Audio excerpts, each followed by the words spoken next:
রেহার মৃদু হেসে বলল, তুমি এত টেনশন করো না ফুপি, সবাই ভালো আছে। অতঃপর ঘড়ির দিকে তাকিয়ে দেখলো এখন মোটেও সকাল নয়, দুপুর গড়িয়ে আসছে।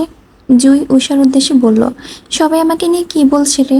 উষা কিছু বলবে তার আগেই জান্নাত রুমে প্রবেশ করতে করতে বলল, মহারানীর ঘুম শেষ হলে উঠে গোসল করতে যান, বাড়িতে মেহমান আসবে। জুই কপাল কুঁচকে বলল, এই রোজার দিনে কে আসবে আম্মু? জান্নাত বিছানা পরিষ্কার করতে করতে বলল, সেটা তোর না জানলেও হবে, তুই উঠে গোসল করতে যা। জুই এসব বিষয়ে আর মাথা ঘামালো না, চুপচাপ ভদ্র মেয়ের মতন ঢুকলো ওয়াশরুমে। জান্নাত পুরো রুমটাকে গুছিয়ে উষাকে নিয়ে বেরিয়ে গেল। রিহান সকাল থেকে এই বাড়িতেই আছে, একটু আগে আসিফ ও আরিফের সাথে বাজারে এসেছে। একটু পরপর আহিয়া কল দিচ্ছে, কেনাকাটার মাঝখানে কথা বলছে বারবার। আরিফ ও আসিফ সেটা লক্ষ্য করছে কিন্তু কিছুই বলছে না। একটা ছেলের কথাবার্তার ধরন শুনলেই বোঝা যায়, তার উপর পাশের ব্যক্তিটি কোনো মেয়ে নাকি বিজনেস ক্লায়েন্ট। আরিফ বেশ বুঝতে পেরেছে রিহান কোনো মেয়েলি ব্যাপারে জড়িয়েছে। ফলের দোকান থেকে টাটকা ফলগুলো বেছে দোকানিকে দিতে দিতে আরিফ বলল, বিয়ে করছিস না কেন? রিহান কল কেটে পকেটে রাখতে রাখতে বলল, করব, খুব শীঘ্রই। আগে ছোট বোনটার একটা হিল্লে করে তারপর। আরিফ আবারও বলল, মেয়ে নিশ্চয়ই পছন্দ করাই আছে। রিহান এক আঙ্গুলে মাথা চুলকে বলল, তুমি যে কি বলো না চাচ্চু। আরিফ ভরা বাজারে রিহানের কান ধরে টেনে বলল, তুই কি ভাবিস আমি কিছু জানি না? রিহান কানে হাত দিয়ে মৃদু চিৎকার দিয়ে বলল, উফ চাচু, ব্যথা পাচ্ছি তো। আরিফ কান ছেড়ে দিয়ে বলল, তুই আর তোর বন্ধু দুটোই ভালো হয়ে যা, এখনো সময় আছে। তোরটা যেমন তেমন, কিন্তু তোর বন্ধুর কপালে শনি আছে, সামনে বলে রাখলাম। রিহান খানিকটা ভরকে গেল। আরিফ চাচু কি করে বুঝতে চাইল তার কথার মাধ্যমে? তাহলে কি আহিয়ান ও ত্রিধার বিষয়ে সবটা জেনে গেছে উনি? ওর ভাবনার মাঝে আসিফ এসে বলল, একটু দূরে টাটকা মাছ দেখা যাচ্ছে, সেদিকে যেতে। প্রচণ্ড রোদে রিহানের মাথা ঘুরছে। দুই আঙ্গুল কপালে থেকে ঘাম মুছে আসিফের উদ্দেশ্যে বলল, তোমাকে কতবার বললাম আঙ্কেল কোনো সুপার শপে যাই, কিন্তু তুমি আমাকে এই ভর দুপুরে বাজারে নিয়ে আসলে। উফ, রোদে আমার মাথা ঘোরাচ্ছে। আসিফ সামনে এগিয়ে যেতে যেতে বলল, এসব বাজারে যা যা পাওয়া যায় তা তোর ওই সুপার শপে পাওয়া যায় না।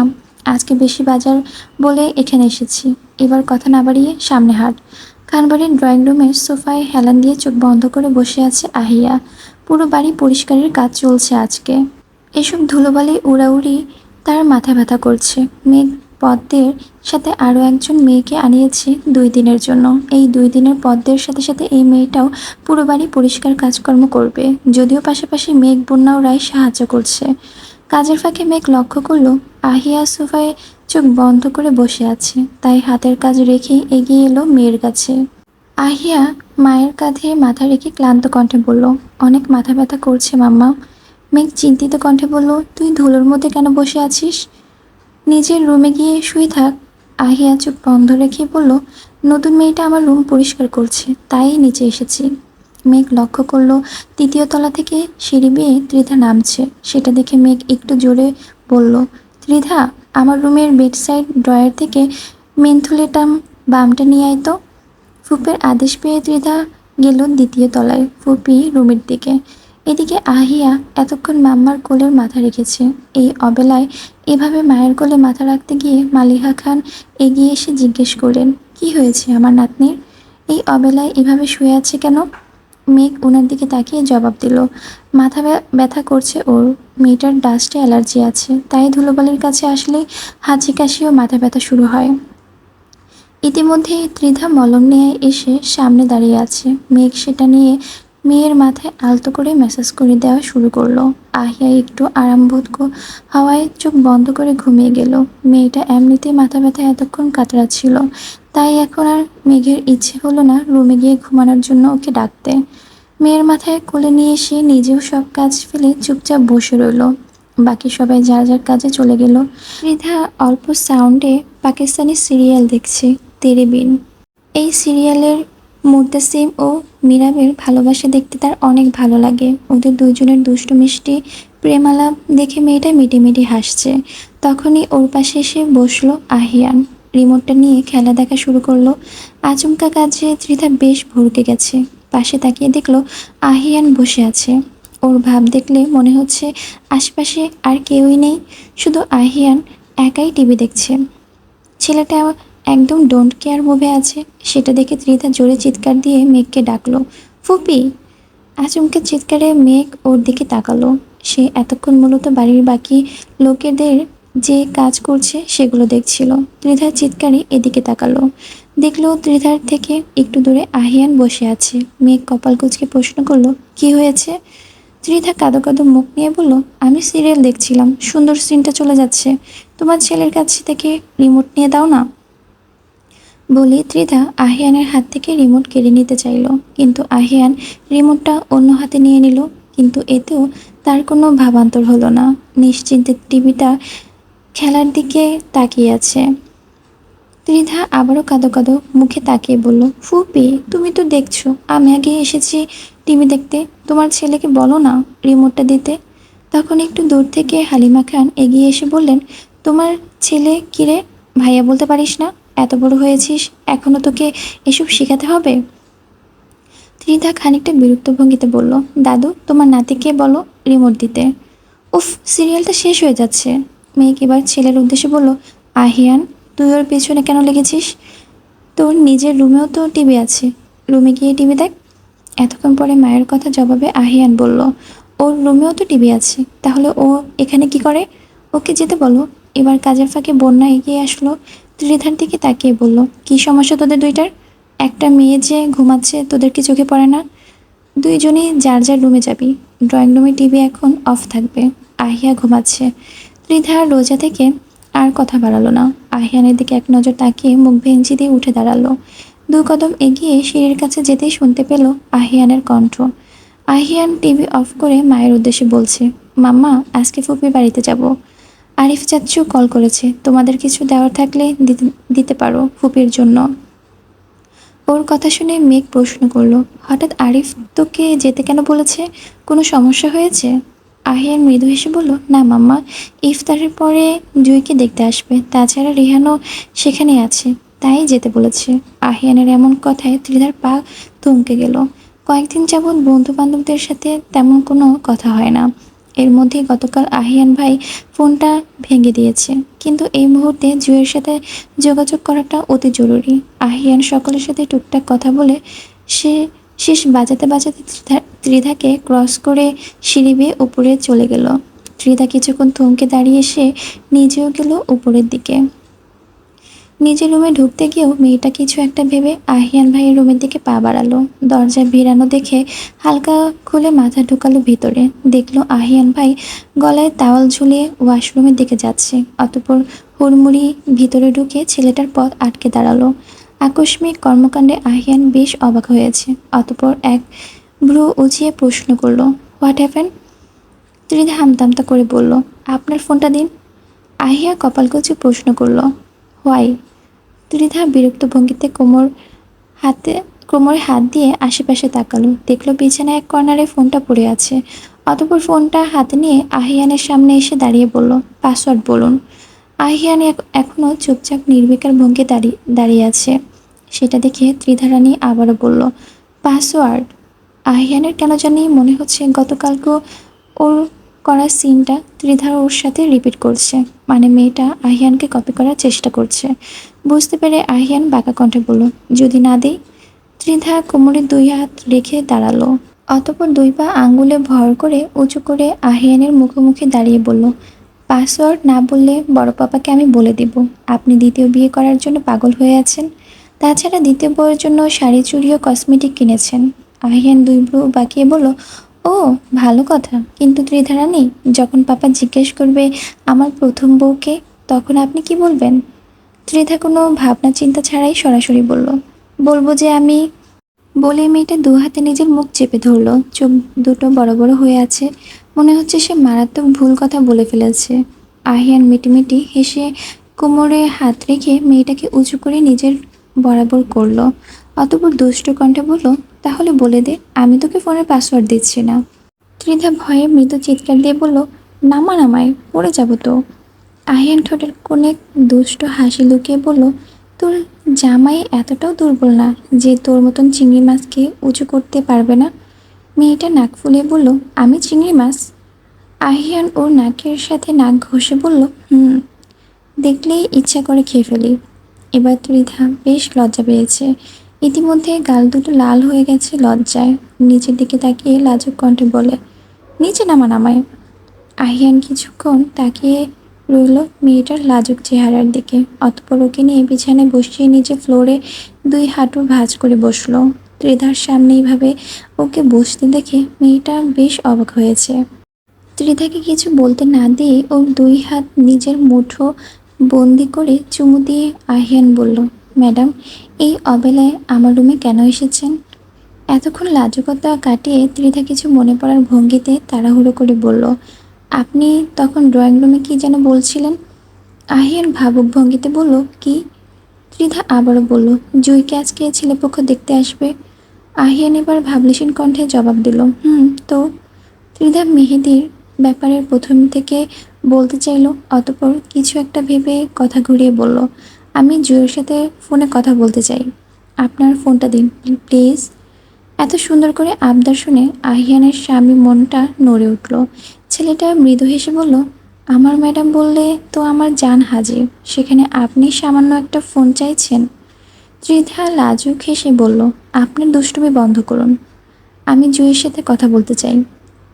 আহিয়ান এবার উঠে দাঁড়ালো। অতঃপর নিজের ফোনটা ত্রিধার হাতে দিয়ে বলল, ফোনের পাসওয়ার্ড T2A ফরএভার সম্পর্কে। ত্রিধা বেশ অবাক হলো এই পাসওয়ার্ডটা শুনে। এটা তো তার ফোনের পাসওয়ার্ড ছিল। ওর ভাবনার মাঝে আহিয়ান বেডসাইড ড্রয়ার থেকে একটা ফোনের বক্স নিল। অতঃপর সেটা ত্রিধার দিকে বাড়িয়ে দিয়ে বলল, এই নে তোর নতুন ফোন, এটাতে নতুন সিম সেট করা আছে। আগের সিমটা আমি ভেঙে দিয়েছি, এহসান আর কল দিতে পারবে না। ত্রিধা এবার কাঁদো কাঁদো মুখে বলল, আপনি ভেঙে দিলেন আমার সিমটা? একটু কষ্ট হলো না? এখন আমি আমার বন্ধুদের নাম্বারগুলো কোথায় পাবো?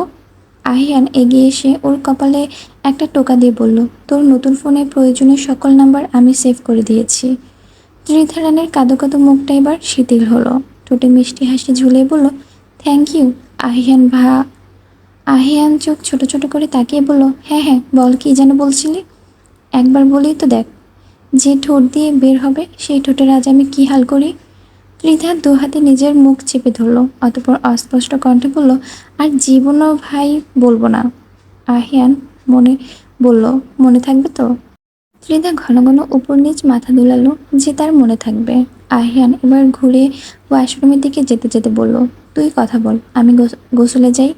বের হতে হবে বলে এসে চলে গেল। এদিকে ত্রিধা রানী এতক্ষণে হাঁপ ছেড়ে বাঁচল। অতঃপর আহিয়ানের ফোনটা বিছানার কোণে রেখে নিজের নতুন ফোন নিয়ে হাঁটলো রুমের দিকে। বেলা 3টা ছুঁই ছুঁই। জুই প্রচুর কান্নাকাটি করছে। একটু আগে জান্নাত সুন্দর করে একটা শাড়ি আর কিছু হালকা গহনা এনে ওর রুমে রেখে গেছে। তারপর মাহমুদা খান এসে বলেছে সন্ধ্যার পর ছেলেপক্ষ ওকে দেখতে আসবে। জুই যেন তৈরি হয়ে থাকে। সেই থেকে জুইয়ের মাথা নষ্ট। কি করবে বুঝতে না পেরে অনেকবার ত্রিধার নাম্বারে কল দিল, কিন্তু কোনো কাজ হলো না। মেয়েটার নাম্বার বন্ধ। তারপর একবার আব্বুর কাছে যাচ্ছে, একবার আম্মুর কাছে যাচ্ছে, আবার দাদুকে বোঝানোর চেষ্টা করছে যে সে লেখাপড়া করতে চায়, তার স্বপ্ন ডক্টর হওয়া, তা সে পূরণ করতে চায়।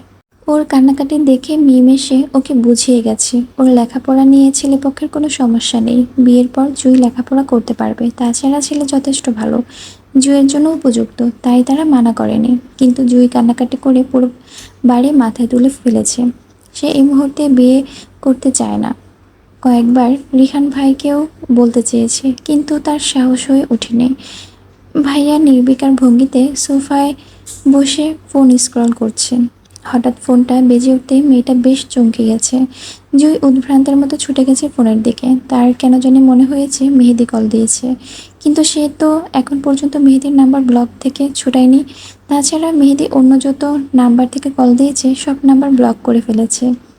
ফোন হাতে নিয়ে দেখলো অপরিচিত এক নাম্বার। জুইয়ের দেখেই মনে হয় প্রাণ ফিরে এসেছে, হয়তো অন্য কোনো নাম্বার থেকে এবার মেহেদি কল দিয়েছে। সে ঝটপট কল রিসিভ করলো। আসসালামু আলাইকুম। ফোনের ওপাশ থেকে ত্রিধা ঝটপট সালামের উত্তর নিয়ে বলল, জুই, আমি যা শুনেছি তা কি সত্যি? জুই এবার ঝরঝর করে কেঁদে দিল। তারপর কাঁদতে কাঁদতে বলল, আমি কাউকে বোঝাতে পারছি না রে, কি করব আমি? মেহেদিকে ছাড়া অন্য কাউকে বিয়ে করা আমার পক্ষে সম্ভব না। জুইয়ের এত কান্নাকাটি শুনে ত্রিধা বলল, তুই একটু শান্ত হ প্লিজ, সব ঠিক হয়ে যাবে। তুই ভাইয়াকে বলেছিস এই ব্যাপারে? জুই আবারও কাঁদতে কাঁদতে বলল, না, তার সাথে আমার ঝগড়া হয়েছে, 2 দিন যাবৎ কথা হয় না, তাই তাকে কিছু জানাইনি। ত্রিধা এবার রেগে গিয়ে বলল, বলদ মেয়ে, তুই এখনো 2 দিনের আগের ঝগড়া নিয়ে বসে আছিস? এখনই ভাইয়াকে কল দে, তাকে সব কিছু স্পষ্ট করে বল। নাকি অন্য কাউকে বিয়ে করার শখ আছে? জুই অসহায় কণ্ঠে বলল, ত্রিধা এভাবে বলিস না প্লিজ, আমার মাথায় কাজ করছে না, কি করব। ত্রিধা আরও একটা ধমক দিয়ে বলল, এখনই ভাইয়াকে কল দিয়ে জানা। উনি যদি আজকে কিছু করতে নাও পারে, তবুও পরবর্তীতে কিছু করবেন। আজকে দেখতে আসলেও তো আর বিয়ে হয়ে যাবে না। জুই এখনও ফুপিয়ে ফুপিয়ে কাঁদছে, সেটা দেখে ত্রিধার মেজাজ আরও গরম হলো। আবারও আরেকটা ধমক দিয়ে বলল, সারা জীবন কাঁদতে না চাইলে এখনকার কান্না বন্ধ করে ভাইয়াকে কল দে। আমি রাখছি। রাখছি বলেও ত্রিধা তড়িঘড়ি ভঙ্গিতে বলল, শোন জুই। জুই ফুপাতে ফুপাতে বলল, বল। এটা আমার নতুন নাম্বার, কি হয় না হয় আমাকে আপডেট দিস। বলি কল কেটে দিল। ত্রিধা কল কাটতেই চোখের পানি মুছে ঝটপট জুই মেহেদিরকে সকল কিছু থেকে আনব্লক করলো। মুহূর্তে মেহেদির হাজার হাজার মেসেজ এবং ফোন কল জমা হলো, কিন্তু এখন এসব পড়ার সময় নয়। তাই জুই আর এক মুহূর্ত দেরি না করে মেহেদিকে কল দিল। একটা, দুইটা, তিনটা, পাঁচটা, 10টা, 20টা, 50টা। মেহেদি কোনো কল রিসিভ করলো না। জুঁইয়ের টেনশন যেন ক্রমে ক্রমে আরও বাড়ছে। মেয়েটা দরদর করে কাঁপছে, তবুও কল দেওয়া বন্ধ করছে না। পর্যায়ক্রমে একটার পর একটা টেক্সট দিতে থাকলো, কিন্তু এতেও কোনো লাভ হলো না। তার কোনো টেক্সট মেহেদি সিন করছে না। হঠাৎ করে মানুষটা যেন হাওয়া হয়ে গেল। জুঁইয়ের ভেতরটা কাঁপছে। মানুষটা তো গতকাল পর্যন্ত তাকে একটার পর একটা নতুন নম্বর থেকে কল দিচ্ছিল, কিন্তু হঠাৎ করে কি হলো এমন? কল কেন রিসিভ করছে না? বাহিরে ঘরে কাজের ধুম পড়েছে। যেহেতু রমজান মাস, তাই আসিফ ও আরিফ ছেলে পক্ষকে রাতের ডিনারের দাওয়াত দিয়েছে। সেই আয়োজনে ব্যস্ত বাড়ির বউরা। আসিফ ও আরিফ আইরিনকে আসতে বলেছিল, কিন্তু আইরিন যেহেতু প্রেগনেন্ট, তাই সন্ধ্যার পরে আসতে পারবে না। মাহমুদা খান বৌমাদের সব কিছু বলে বলে দিচ্ছেন। এদিকে জুয়ের পাগল প্রায় অবস্থা। মেহেদি কোনো কল রিসিভ করছে না এবং টেক্সট সিন করছে না। মেয়েটা কিছু বুঝতে না পেরে অবশেষে উষাকে দিয়ে রিহান ভাইয়াকে রুমে আসতে বলল। রিহান দরজা খোলা থাকা সত্ত্বেও দরজার 2বার নক করলো। জুই খোলাও এলোমেলো চুলে বিছানার পাশে বসে আছে। রিহানকে থেকে সোজা হয়ে বসলো। রিহান রুমে ঢুকতেই বলল, ঈদের পর বিয়ে, আর বিয়ের কোণে এভাবে এলোমেলো হয়ে পাগলের মতো বসে আছে, ব্যাপারটা দেখতে বিচ্ছিরি দেখাচ্ছে না? বলেই রিহান নাক মুখ কুঁচকে নিল। জুই কাতর নয়নে কিছুক্ষণ ভাইয়ের দিকে তাকিয়ে বলল, অতঃপর দুহাত মুখে চেপে মেয়েটা হু হু করে কেঁদে উঠল। রিহান ঝটপট এগিয়ে এসে বোনের মাথায় হাত রেখে জিজ্ঞেস করলো, কি হয়েছে, এত কান্নাকাটি কিসের? তোকে তো আজকেই দিয়ে দিচ্ছি না, এখনও হাতে কিছুটা সময় আছে আমাদের অন্ন ধ্বংস করার। রিহানের ফাজলামিমূলক কথা শুনে জুঁইয়ের কান্নার প্রতি যেন আরও বাড়ল। সেটা দেখে এবার রিহান স্বাভাবিক কণ্ঠে প্রশ্ন করল, এত কান্না কেন করছিস? জুঁই চোখের পানি 2 হাতে উল্টো পিঠ দিয়ে মুছে ভেজা কণ্ঠে বলল, ভাইয়া। রিহান শান্ত কণ্ঠে বলল, কি? মেয়েটা 2বার ঢোক গেল, অতঃপর কাপা কণ্ঠে বলল, আমি বিয়ে করতে পারবো না। রিহান ভ্রু কুঁচকে বলল, কেন, কি সমস্যা? জুঁই আমতা আমতা করে বলল, আমি আরও লেখাপড়া করতে চাই। করবি, কে ধরে রেখেছে? তোর লেখাপড়া নিয়ে ছেলেপক্ষের কোনো সমস্যা নেই। জুই আজকে নিজেকে কিছুতেই আটকাতে পারছে না। তার চোখে পানি কিছুতেই বাদ মানছে না। হু হু করে কেঁদে উঠল, আমি বিয়ে করব না ভাইয়া, তুমি আব্বু আম্মুকে বুঝিয়ে বলো। রিহান এতক্ষণ বিছানায় বসেছিল, ওর কথা শুনে উঠে দাঁড়ালো। অতঃপর একটু কড়া কণ্ঠে বলল, ছেলে যথেষ্ট ভালো এবং তোর জন্য যোগ্য। তাছাড়া তোর ওই দোকানদার মেহেদি থেকে অনেক ভালো। তাই এমন সুপাত্র হাতছাড়া করার প্রশ্নই ওঠে না। আর রইল কথা তোর পড়ালেখার, তুই শ্বশুর বাড়িতে গিয়ে ডক্টর হবি, এতে পাত্রপক্ষের কারো কোনো অসুবিধা নেই। বলেই রিহান রুম থেকে বেরিয়ে চলে গেল। জুঁইয়ের কাছে আর কোনো অপশন রইল না। বিছানায় হুমড়ি খেয়ে পড়ে মেয়েটা কাঁদতে শুরু করলো। কেন জানি আজকে ফ্যামিলির কেউ ওর কান্না দেখতে আসছে না, কেউ জানতে চাইছে না ওর এত কষ্টের কারণ। সবাই অনেক খুশিতে অতিথি আপ্যায়নের ব্যবস্থা করতে ব্যস্ত। তার মনের অবস্থা কেউই বুঝতে চাইছে না।